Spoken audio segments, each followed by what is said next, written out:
Apostle Paul praises the not yet married life in 1 Corinthians 7, and he explains why singleness might be even better than marriage. He said, "For the appointed time has grown short. From now on, let those who have wives live as though they had none, and those who mourn as if they were not mourning, and those who rejoice as if they were not rejoicing, and those who buy as if they had no goods, and those who had dealings with the world as if they had none." What is Paul doing here?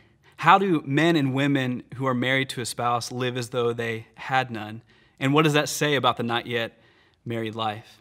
Well, Paul says in Ephesians 5 that wives are to love their husbands, submit to their husbands as the church submits to Christ. And then he says later that husbands are to love their wives, sacrifice themselves for them, dying the way that Christ died for the church. So that doesn't make a whole lot of sense. Wives are to act like their husbands don't exist and yet submit to them day in and day out, loving them as the church loves Christ. And husbands are supposed to act like their wives don't exist, but still die for them every single day in the personal, sacrificial, intimate way that Jesus dies for us. That doesn't make any sense. So how does this work? Like, what is Paul trying to tell us about singleness here? And I think he's saying that when Jesus comes into the human heart, when we find our joy in him, nothing else matters by comparison.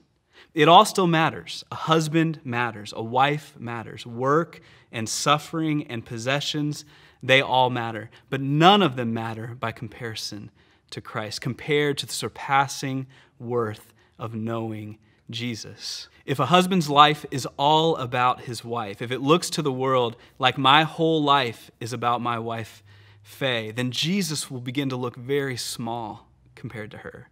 Or if some loss or grief in my life utterly devastates me, then Jesus will look weak and unreliable. If we are our happiest when we're shopping or watching another playoff game or reading or watching television, then Jesus will look boring and unsatisfying. If singleness looks insecure and empty and meaningless, what will that say about Jesus? But if Christian singleness is full and secure and meaningful, it will look different in the world today. And it will say something amazing about how big and strong and satisfying Jesus really is for you.